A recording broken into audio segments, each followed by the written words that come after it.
show last night that just rocked my world. Yeah, I think it rocked mine as well, probably in a little different way. Heated rivalry. Yeah, it's hot.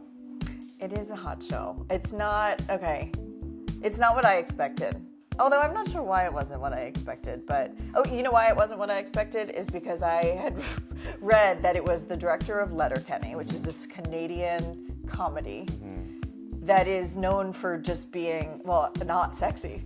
And so this show... Totally opposite. Opposite. We're talking NHL, just... hockey pucks and hockey sticks. Oh yeah, all the things. Anyway, it was just, I think you think of like storytellers and directors and like, everybody has kind of like a way that they do things. And I was like, oh, this is a real departure from this. But it made me even more impressed with that person as just an artist. I'm like, wow, what range, incredible. Yeah, it's really amazing how some inlays of texts, conversations can really add and amp things up. Yeah. Yeah, I don't know, it's crazy. But I'm very excited today to talk to one of my favorite storytellers and hear how she works and her process. And I'm so excited. Thank you, Amara, for being here with us today. I'm going to read a little bio because I want people to know how amazing you are in the way that I know. And we first met when we were both creatives at Apple, but the work that you've done since then has just blown me away.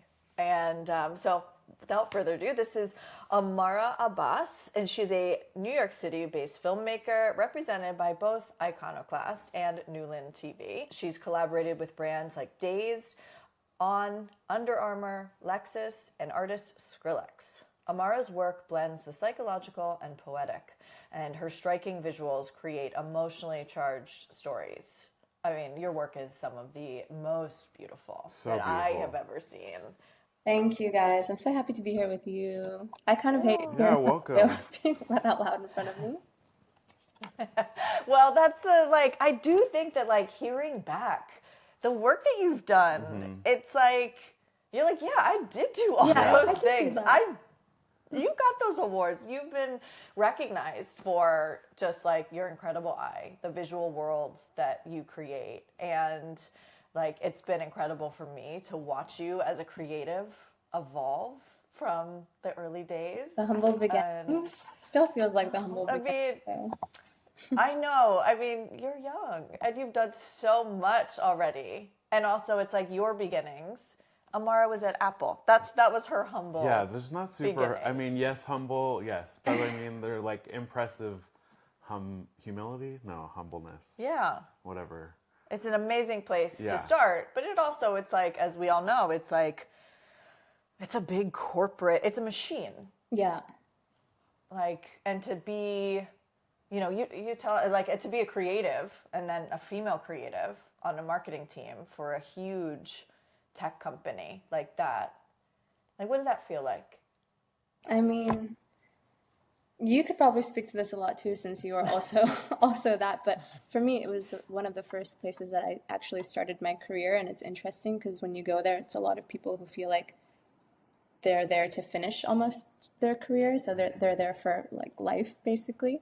But it was fascinating because they have such an international pull, which is really awesome that you get to work with people who were at fashion houses like Hermes, but then some of them also came from sport and some of them came from cinema. And so you're kind of, for me, I felt like I was learning just through osmosis by being around people like that who were also at a much higher level than I felt like I was at that stage. So I was just taking everything in from everybody around me and even you. And I felt like that was probably the biggest blessing that I felt like I had while being there was learning from the best of the best. But I mean, like you said, it is still a corporation and it's still hard, any place that's that skill, to be trying to push the needle, especially as a young person and especially as a woman. It's not easy. But I was working on the iPhone team and I felt like that was probably also maybe one of the most intense products I think at Apple because it's the thing that everybody carries around in their pocket. So there's probably such, an immense amount of pressure that just trickles down to sell this thing that we all carry around. Right. So yeah, it was definitely a high pressure environment, and it's a very sink or swim mentality is kind of how I took it. But for me, it's good and it's bad. It kind of depends how you like to work, Yeah, I always said that like my time there was like an education. It was like getting another totally. master's That degree. was my MBA I needed to get through the 4 years. Well, yeah, I was just like, this is an MBA. I'm going to think of it as that way and then run. But like in that time, you kind of really learn the skill of craft and developing that in storytelling. And when you are selling the Camry of electronics, if you will, that sells itself, you really have to think about how to storytell and make something compelling for people and for them to be able to see themselves and stuff. And not to make a weird leap from technology to your human storytelling, but just some of the stuff that you have put out has been so rich visually, but also to convey in a music video, like, this somebody's story in 3 minutes or 3.5 minutes has been really powerful. And I just wonder, like, how have you used your life and your craft and the skills to kind of transition out of corporate into this director, like, I'm in charge, this is what I see mentality? What's really cool about working at Apple with how they approach their commercial work is that everything is very musical.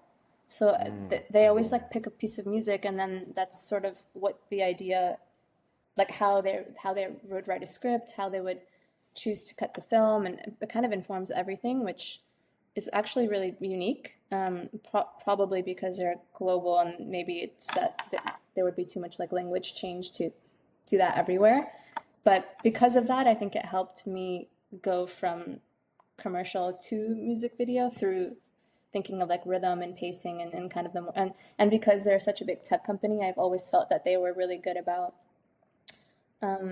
making sure that there was like a human component in all of their commercial work so that it doesn't feel too techy and too cold. So that I felt like was it was helpful to inform me in how to transition.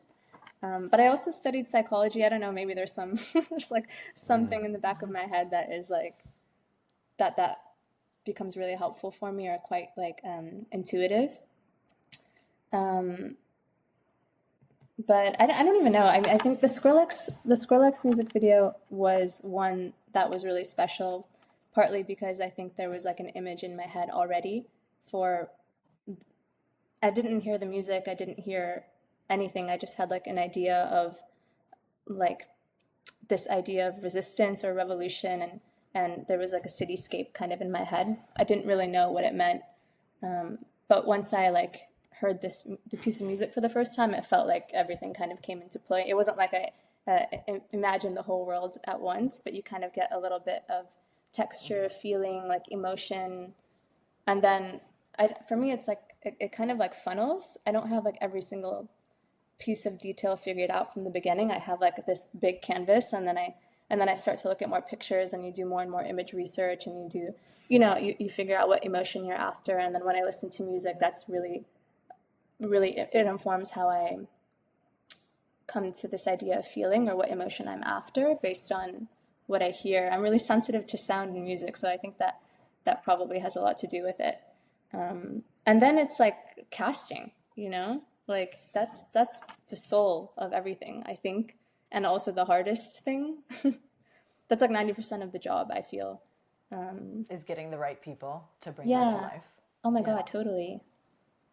So you just don't know like what, and sometimes you see a picture and you can't really tell, and then you see them like move in front of you, and then it's like some people just have that captivating essence on screen, and you don't even know what it is. You can't put your finger on it. You just know that you want to watch them.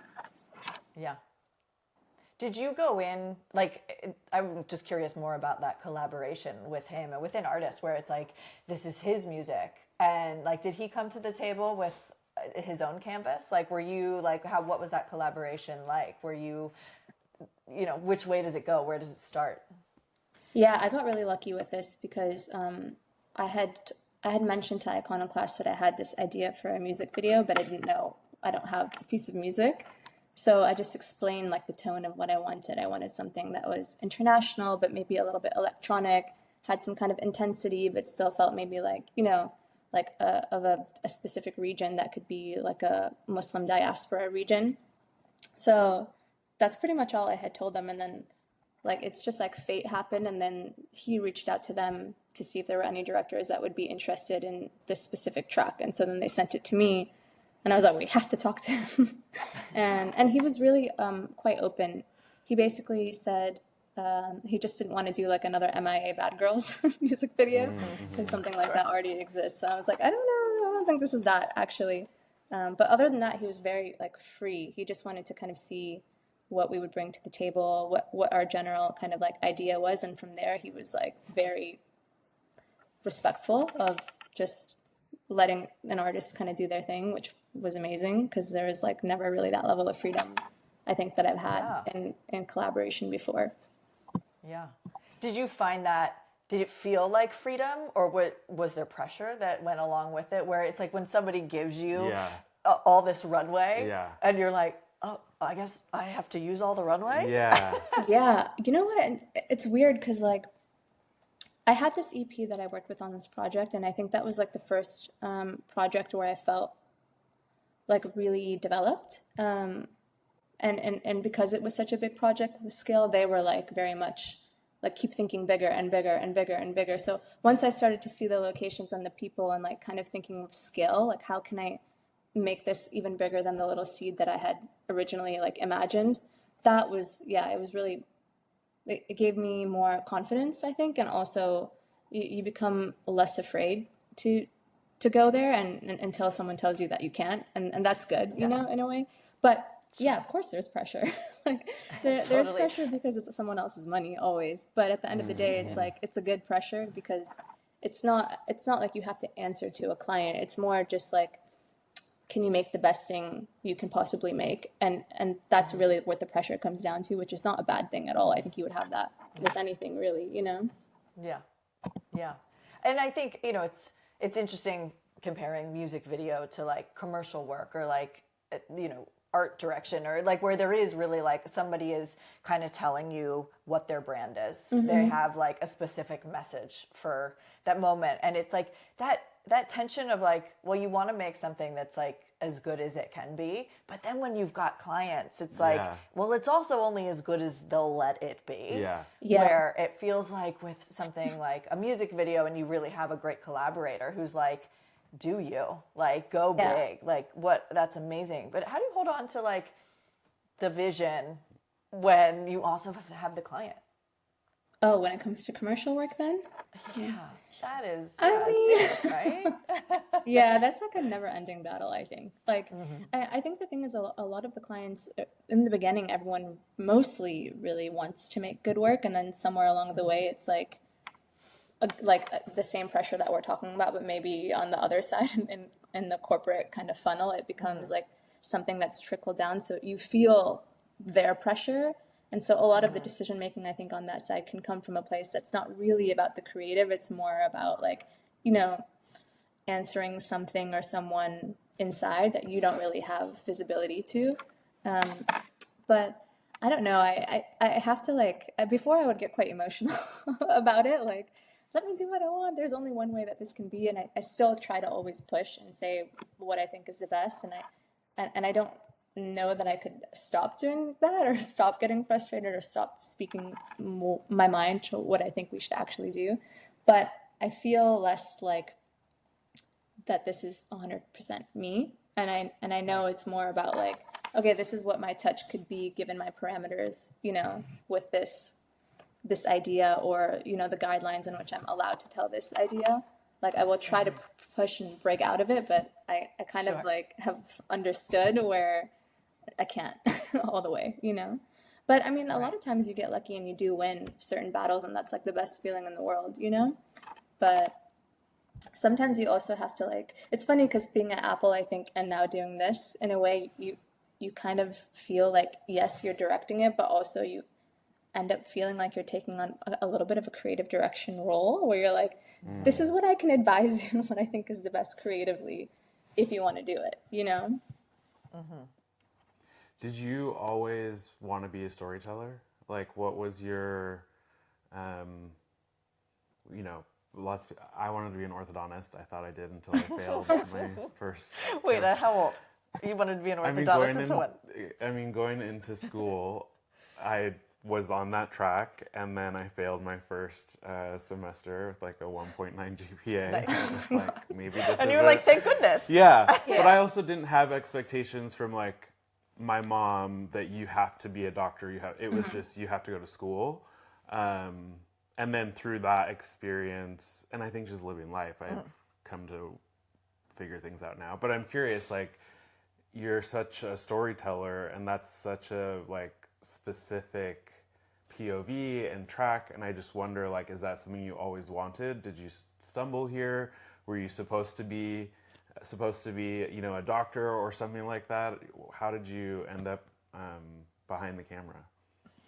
I don't think my parents even put that pressure on me to be a doctor because they're like, this girl, her mind is somewhere else.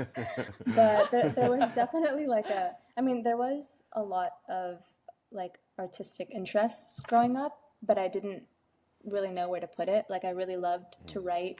I really loved taking pictures. I like would edit videos. I did a lot of dance. But I didn't really know like what to do with any of that. And then when I went to school, I ended up studying, first I was like maybe business, then I ended up studying psychology, which I really liked.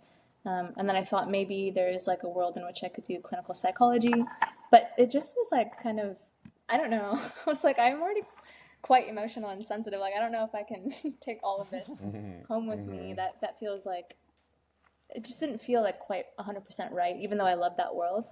And then when I was in my last semester of university, I like randomly met this guy who happened to be a copywriter, and he had like just gone to Africa. He was filming a commercial, and like, I don't know why I was like, oh, I just had never really thought about, you know, that or the people who make Nike commercials that we see on TV. And, you know, it was also like before everyone was posting all their work on social media, really. So like it was a really new world. And he was like, you know, if you're interested, you should like just sit in on this class. This is where I went to like ad school in Chicago.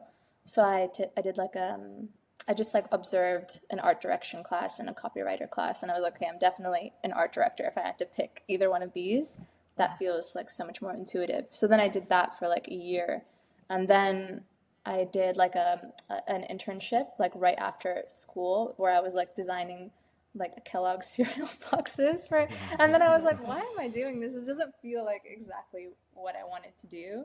Like it just was kind of boring. So, But did you feel like you were getting closer? yeah, I mean, like, I think for me, it was never like I knew that I wanted to do film in the beginning. It was more like when I started to do film, I felt like, oh, now I feel like I'm at home. But I always felt like I was just getting warmer and warmer and warmer. I think also I never had like the vocabulary to know all of those things that I was interested in is kind of something that a director would be touching anyways. Like, you know, they're almost like, it's, for me, I feel like they're like a conductor of all these different things. Like you are touching all the things. You're maybe not like an expert at all of those things or one of those things maybe, but you oversee kind of all of the arts. And that I felt like I had since the beginning, or I was interested in the beginning, but I didn't have the vocabulary to know that that is also kind of film directing, you know? But when I did, there was like one spec ad that I did while I was in ad school where they were just like asking us to do like Arby's commercials and like, you know, things that I'm like, I don't fucking want to make an Arby's ad. Like, I think I'm more interested in like, you know, fashion or tech or lifestyle or something. So like, I think I just started giving myself my own assignments that I felt like I'd be interested in. And one of them was like a dancer in Union Station. And it was like about, I don't know, it was like an Adidas thing. And I didn't realize that was also directing. Like I found like a videographer, and I picked the music, and I did I did the styling, and I did all this stuff. But even then, I didn't really clock that was a kind of directing. until much later. But yeah, that was sort of like a bit of the journey of how it came to be. And it's interesting, I think, when you start to get warmer, like you said, you're like, where you're like, okay, this is kind of clicking along, Yeah. and you're like, and that, like, you can kind of feel it in your body. Yeah. I think when you are doing the thing that you're supposed to be doing, and it, like, that's the flow everyone talks about. I don't ever really get in flow. I know some people get in flow, but I do know that, like, when I'm writing and when I'm like, you're like, there's something that maybe it's like your body relaxes. Yeah. I think. I'm not waiting for the other foot to drop when I'm in alignment. The other shoe to drop. Yeah. That, and then I don't realize it until I'm like, oh, I'm missing something. And then it's like, oh, it's the anxiety from performing or whatever. And it's just like, oh no, this is actually like very much one foot in front of the other. No, like, pauses. It just feels like right. Yeah. Yeah. Yeah, it feels like home. And I think that, like, if you keep feeling like home, I think that's a good way to put it. But it's like most of the time, and like most people's careers, that isn't the feeling that they have most of the, it's like we all make decisions about, like, we take jobs for many reasons. And it's like I feel like home at this job is like probably pretty rare. I don't think a lot of people are like, this is the thing I was like meant to do. Do you ever think of it in those terms? Like, I was meant to do this? Yeah, but I mean, like, I don't know if I would say I'm meant to do commercials 100%, but even that, I'm like, sure, I wouldn't complain. Even with that, I still love to do it because it's still, you still get to work on the craft while you're doing that, in a way. So yeah. yeah. No, I think, I know that we've talked about you moving on from commercial work eventually, or like that being a bigger, like doing more narrative, long form, the storytelling that's really personal, and like how, like, as you're making that evolution, it's like, if that's like the thing you were made to do, and like all these other things are like teaching you all the things you need to know to do that in the best way. Like, what's the next step? How do you make that leap? I'm still figuring that out. I mean, I think the great thing about commercials, like you said, is that you get to learn the craft. So I get to learn a lot about the camera. I get to learn how I want to figure out how best to talk to actors, locations, all these things. You kind of, it feels like a training ground for your eye and your sensibility. So in that way, it's really helpful. But because it's so short form, like you can't really, even with music video, you still can express, but there's always like a limitation of time. So yeah, like an hour and a half or longer film to me is like my Everest. Like but I'm really excited. I don't know. I think right now I'm in a position where I just want to work on my writing. I would love to get to a place where I'm working with a writer, but out of necessity, that's something that I feel like I'm doing right now. And also it's just good, I think, to learn for yourself, even if eventually you wanted to make a departure and work with a writer. It's good to just, find your voice also, and see what you like and see what you don't like. And it was funny just even writing something and then hearing actors say it. You're like, okay, this is working, this is not working, Sure. But I think right now I'm just at a phase where I'm just thinking about a lot of ideas that I'm interested in, and I feel like I have like a parking lot, and in each little parking space there's a different idea. Yeah. And when I feel like I've exhausted one for the time being, then I just park it and I go to the next one and I pull that out, like and that. that helps. Drive that around for a while. Around, exactly. Take it around the block. And as I do love that analogy. Yeah, that's it's so great. great. As you're driving the idea around, it's like, what are you looking for to know if it's worth pursuing or worth like spending more time with? Like, what have you found is like the markers for making those decisions as you're creating? I don't know if I can even intellectualize it. I think it's just one of those things where you can't. It just like lives with you and it won't leave you alone. So like you wake up and you're thinking about it, and you're having lunch and you're thinking about it. You're in the shower, you're thinking about it. You're working out and you're thinking about it. So for me, it's like. It's like, it's just part of my DNA at that point and it needs to come out. So that's usually the one that I end up focusing on the most. And then if I feel like if I'm stuck, sometimes I don't do anything. I just sit with that feeling, you know?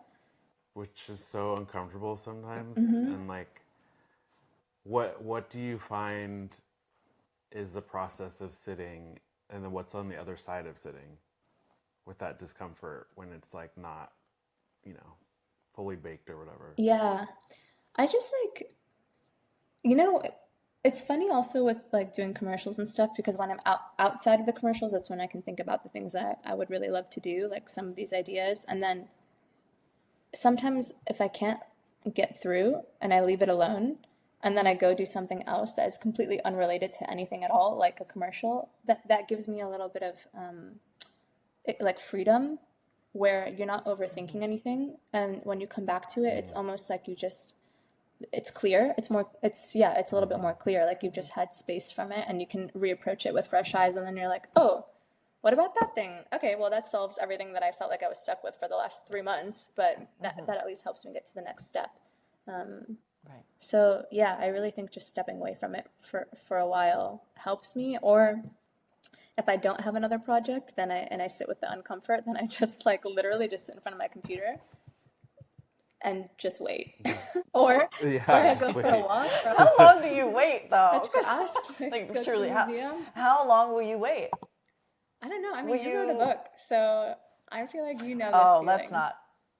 Oh, I do know this feeling, and I sit for 2 minutes, and I'm like, well, I'm done. I guess I should go for a run, Yeah. or like I use fitness as such a procrastinating tool, where I'm like, well, it's not coming. I guess I'll go do this because that like makes me feel productive. Yeah. But I'm not, and I don't think that. Although I always say like ideas come to me when I do Soul Cycle, where like I will back burner something. And there's something I do think about like really getting your like endorphins up and like pushing yourself physically that can sometimes like almost push an emotion Yeah. out or like a solution out. So maybe it is a good tool, but no, I think It you is know like a how kind many of years it took me to write that. It's it gets. I feel like fitness can be a little cathartic in that way. Like I think you're right. Like even if I'm like sometimes if I don't know exactly what I'm after, but then I'm like running and I'm listening to a piece of music, then you just see everything in your mind, and you might not even know what it means. You know. Um, there's also like this filmmaker named Claire Denis. She's really she's oh, it wasn't actually Claire Denis. It was the woman who did Portrait of a Lady on Fire, okay. Celine Sciamma. She did like a BAFTA lecture where she talks about how she wrote the film.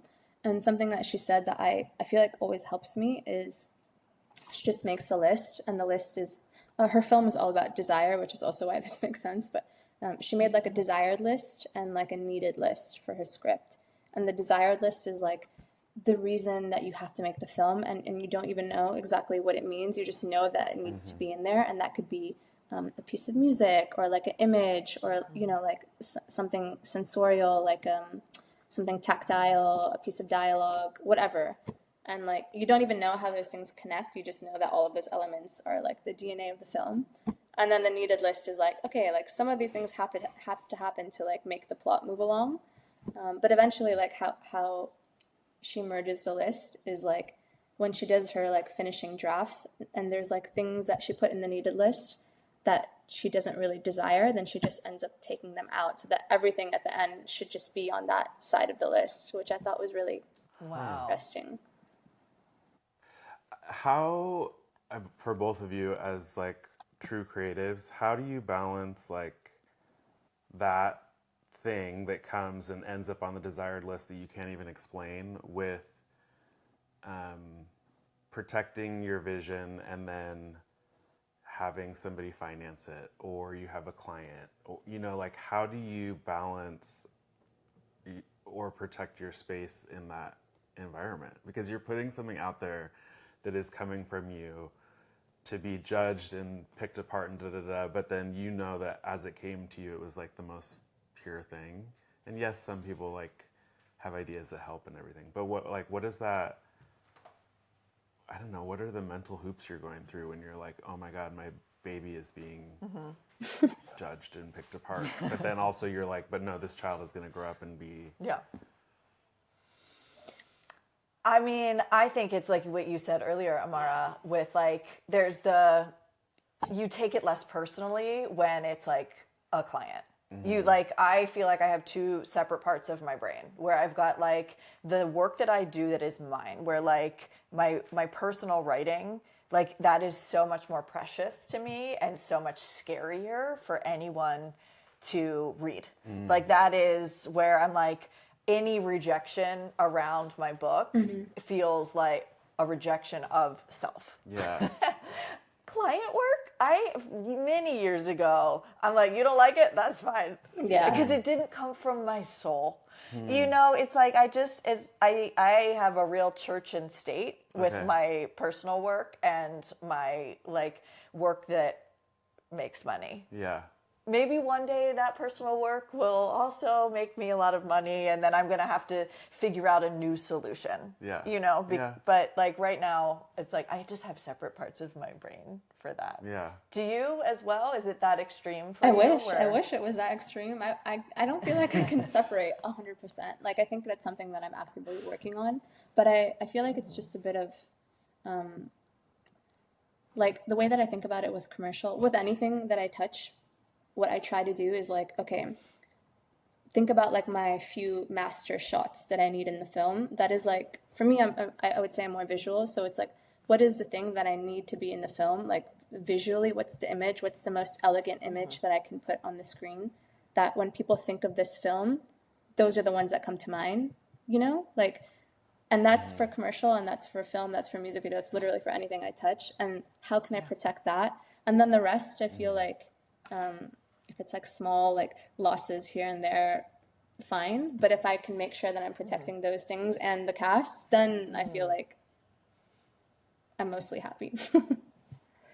That seems incredibly balanced. That seems healthy. Like where you're like, okay, here are the things that are the priorities, and the other things we can bend on. That's like, Yeah. That's probably a healthy. Yeah, but the hardest thing and is, it's not just. oh no, go ahead. Go ahead.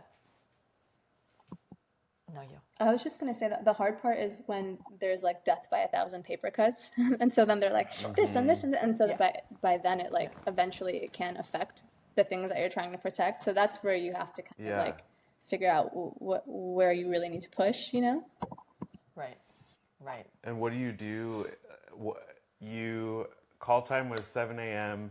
You had the shot list all good to go, and then the client comes in or the artist comes in and says like, you know, starts the 1,000 cuts. Like, what do you do at the end of the day to be able to get up the next morning and show up and be like, all right, we have 4 more shoot days to go? Okay, I feel like the cuts come before the shoot days because like that's when all the decisions actually happen.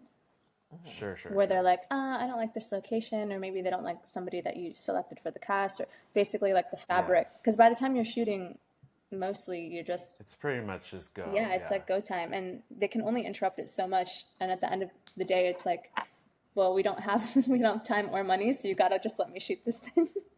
So that's why I feel like it's mostly in the upfront. So now I'm like, yeah, that's where my resistance comes into play. But also like on shoots, I'll just start saying no. Like if I can. That can be really hard. That can be very hard. I mean, and when you're on a set, I mean, do you, as the director, do you always feel like, you know, you really like everyone on set feels like, okay, this is the person in charge, and you really hold that authority?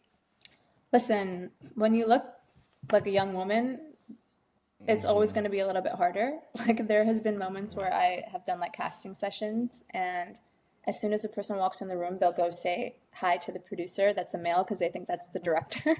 So like there's definitely been a lot of instances like but I mean like that's neither here nor there. It doesn't really affect how you feel like you can show up. You just have to you know, like make sure, for me, I just want to make sure the people that I'm working with are comfortable and are clear on what we're doing. And, you know, you kind of step into a different state, I think, when you're shooting and you really just are thinking about the idea. So that's sort of where I'm at with it. I'm pretty firm, but yeah.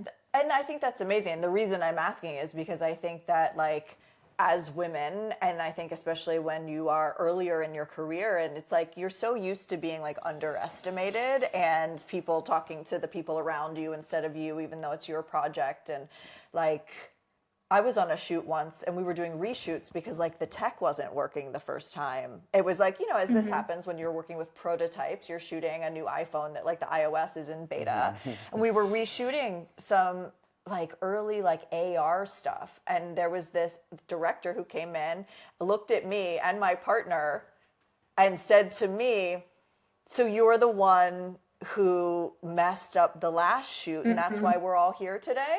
And like it was like a joke, but it was so egregious. And also, you know, it was like it was hard to recover because it took all my power away that day. It was like, well, I guess I have no voice here. This is, and he knew it too. It was like a record scratch kind of moment, but it happened. It's like I wasn't even that surprised by it when it was said.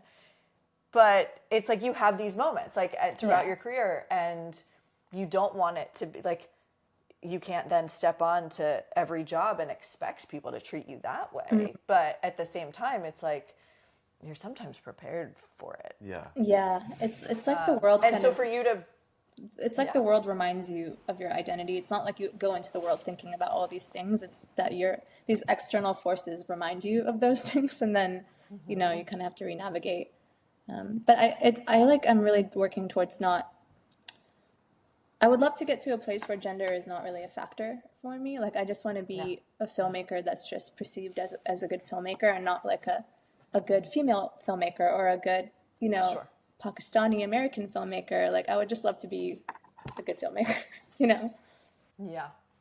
Which I think you're well on your way. Like, I was watching Skrillex this morning because I wanted it to be fresh. Oh, that's an intense thing to watch early in the morning.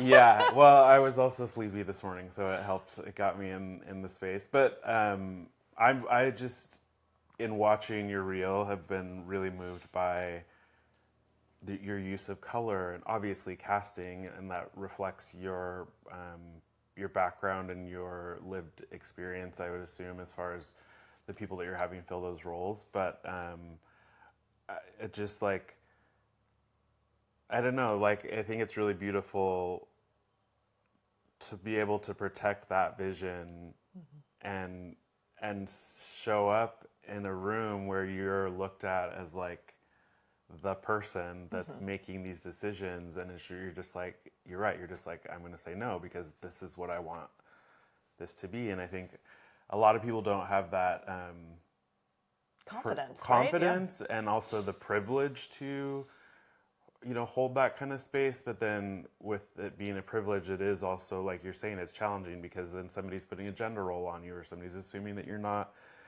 this, or, you know, the collective storytelling is usually through one lens and casted with certain people. So like you really are going in there and like making a mark, and I don't want to say forcing something, but in a way kind of forcing people to look at stories in a different way. And I think that really takes like confidence and I don't want to say balls because it's not sexist, but you know, like, but basically whatever. yeah. But it is. It's like you do have you have a strong voice and a strong like visual language of all of your work, and it's like you are just building on that. But it's like that. It's your world. I think, you know. Obviously, it's like I think it's so distinct. I'm like, that's so you. Like these are the worlds that you build, and they're like, people want you because of that emotion that comes from those visual worlds and that cast and all of that. And it's like it does seem so, like even your earliest stuff, it's like that was always in there, and it just keeps getting stronger and stronger. Do you feel like your voice has evolved a lot, or has been like it just is becoming more you? Both. I think there's a lot of stuff that I would like to do that is not reflected in what exists of my work right now, and so that's like the person that I'm comparing myself to is the person that I feel like I can get to. But I also It's really weird because I don't think a lot of, at least I have never went into my projects with like an intellectual idea of what I want to do in terms of like the visual world. It's just like it's very intuitive and it just happens. And then you start to see a pattern when you when you look at your projects and you're like, oh, okay, maybe I do a thing. yeah, maybe Yeah. there's something, but I never really thought about that even in the beginning, even when I did casting, like, oh, this is really important to me. It's just like, yeah, your world is reflected in your films, and that's how, and I think we feel that it's more distinct because there's just a lack of voices right now. But for me, I'm like, no, this is normal. I do love that you mentioned the person you're comparing yourself is yourself, but a different version or whatever, because I think a lot of the times where we get out of alignment and we start doing this hustle that just feels like running across hot coals is because you're comparing yourself to somebody else, and you're trying to make your dream or your vision come through the lens of this other person, when really we should be comparing ourselves to ourselves, or what is that next evolution, Me at the next me level. at the Yeah. next level, because really that's like where the most that's where it's going to be the most rewarding, because that other person doesn't know that you're comparing them. They're also comparing themselves to somebody else, and so it's just this horrible carbon copy. But Yeah. I think it's really powerful that you realize, like, I'm comparing myself to this future version of myself that I want to be at, because then it stays pure. Yeah. Yeah. I think it was Ira Glass who also said, like, in the beginning there was like that gap between when you're first starting your career and like your taste. So your taste is at a different level than what you're able to execute, and it's just about closing that gap. So right now I feel like I'm like, how can I continue to just make that smaller and smaller and smaller? Because there's things that you see and that you consume that are at a taste level that you want to execute on, but then when you execute, you're like, this isn't really looking like what I thought it was going to look like in my head. So right now it's just about, yeah, making sure the craft is tight to close that gap. And so yeah, that's sort of how I think about it. But I think that's such a that is such a healthy way to look at it, though, because it's like the gap is between you and your vision. It's like what you can do now and what you will be capable of over time, because you've practiced, you learn the craft, like all of those things. It's like what you see, and why there are so many things that look alike is that people are like, well, this gets so many views. Doing it this way gets the eyeballs. And like, we've had this conversation a million times about like, sure, you can measure eyeballs, but you can't measure hearts. And it's like, just because somebody saw something, it doesn't mean that you made them feel the way that you wanted them to feel, or that it's going to do anything with that. And I think that like the danger in like comparing yourself to what works for someone else is you don't even know what variable it is to like compare, right? You're like, okay, they did this thing. It's like, well, they also did these 16 other things. And like, I mean, you could just be playing that game of trying to isolate what makes somebody else successful and then how to translate that to myself till forever and never get closer, because you're not getting closer to yourself. Yeah. Yeah. So how do you?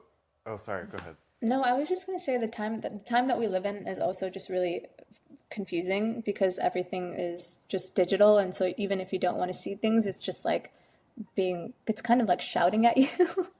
So yeah, I know, it's just I feel like I need to just mute all the noise, get off social media. But then you feel like you have to show your work, so then it's like yeah, push and pull. Sure. And then you're also, as you're building like your next project, it's like you do go in search of images, right? You're like, okay, I have this idea in my mind, and then you need reference because you need to help other people visualize this world that you're going to build. So it is like there's so much out there to like sift through, and you're being served up so much stuff, and it's supposed to be like things that you will like or will resonate with you, but it's really just so much. Yeah, but I think that's part of the reason that everything looks the same, right? Is because everyone's references are the same, because it's like as soon as we go online, it's our social media feeds. This is part of why I'm like, maybe I just need to get offline, because I want my references to be older. and not existing films. Like look at more photography, look at more architecture, look at more like, fashion and like the 90s or whatever. But I feel like whenever I go online and it's like someone's putting out some film that they just released, and I don't want that to subconsciously sit in my brain and like inform me too much, because I feel like then I'm gonna keep running this risk of things looking too much alike.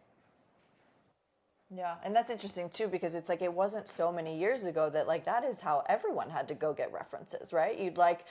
You'd have to go out into the world. You'd have to like travel to places. Yeah. You'd have to go to museums. You'd have to watch other things out. It's like it wasn't just being served up to you.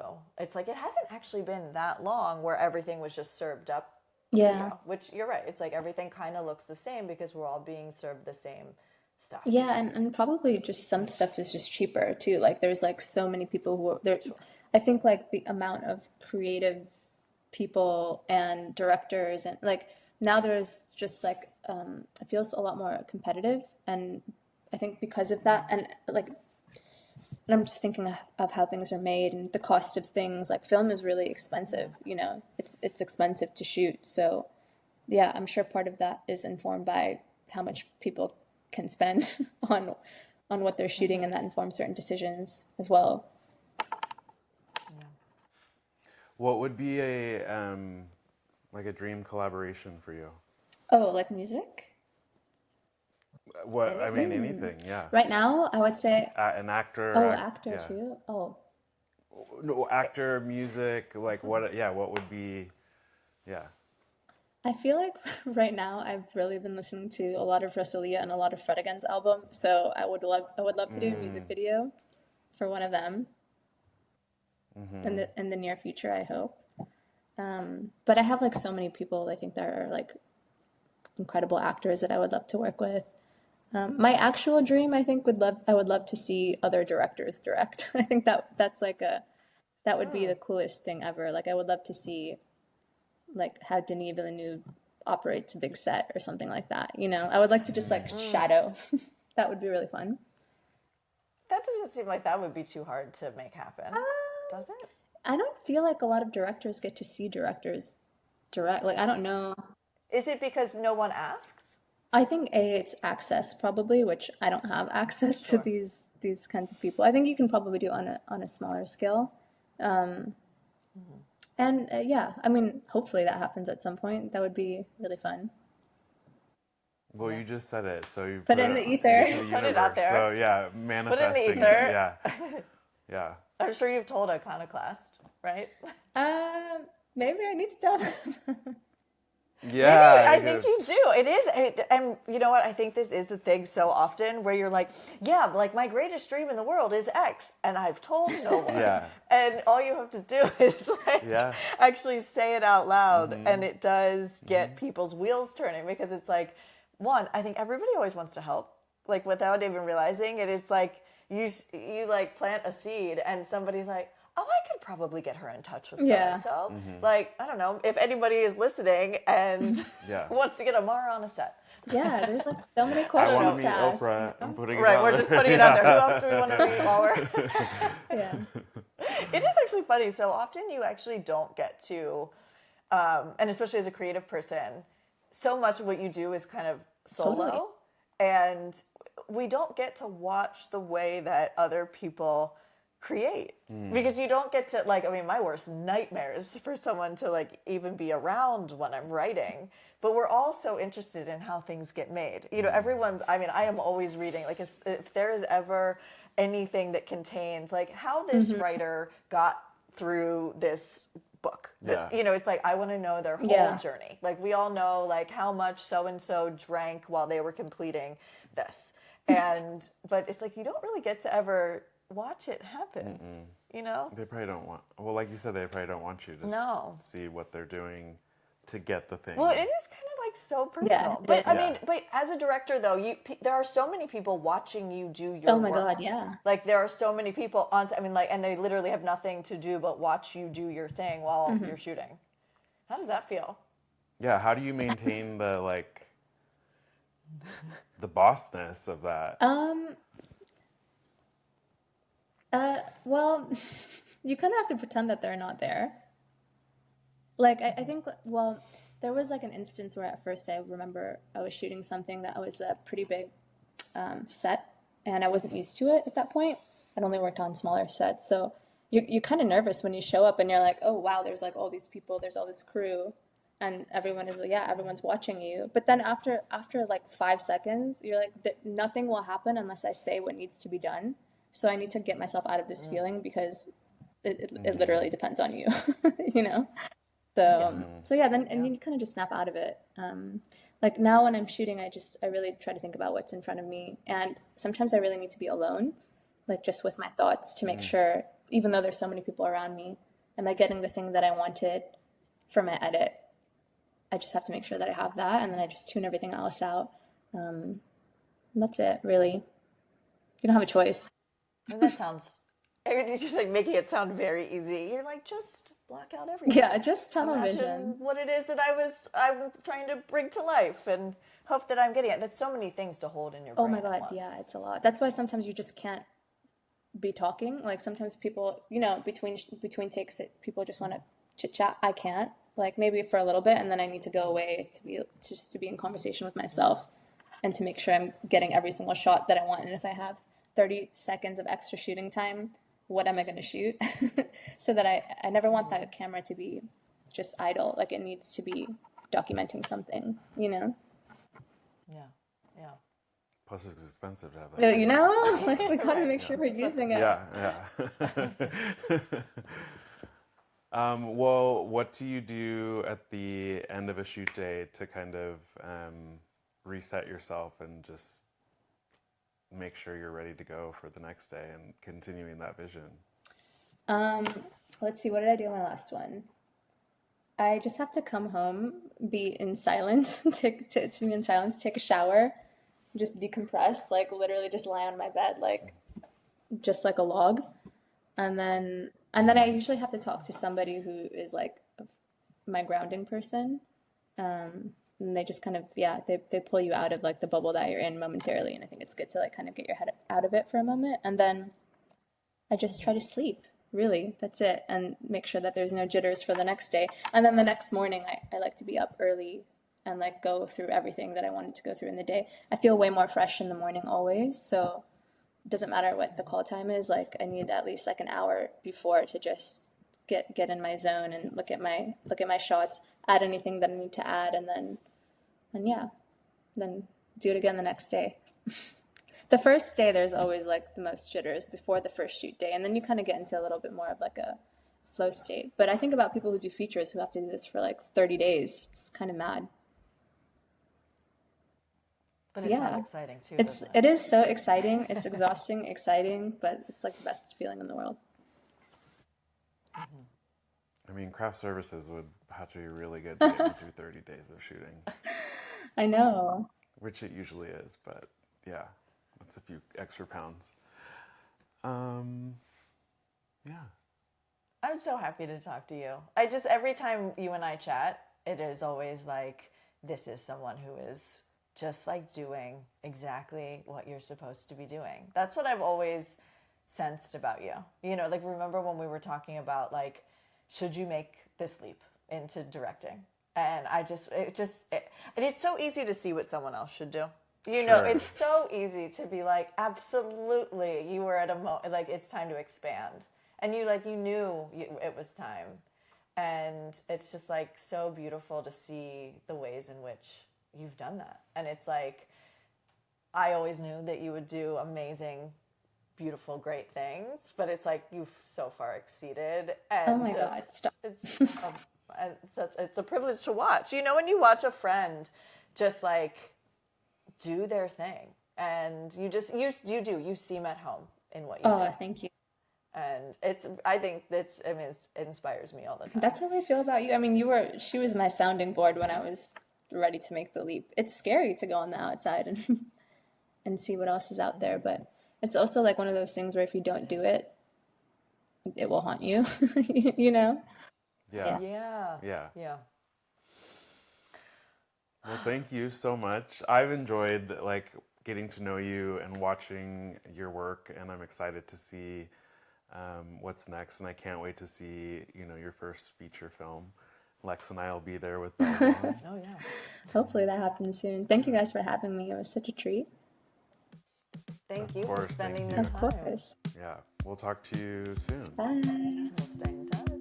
Bye. Bye. Thanks for joining us on another episode of You Are the Prize. Until next time, go do something that feels like you. And we hope that means liking and subscribing. Find us on Instagram, TikTok, and YouTube. And don't forget to check out our other episodes wherever you get your podcasts. This has been a Studio Stab production in collaboration with the Champ Effect and Alt Entertainment. Original music by Scott Martin.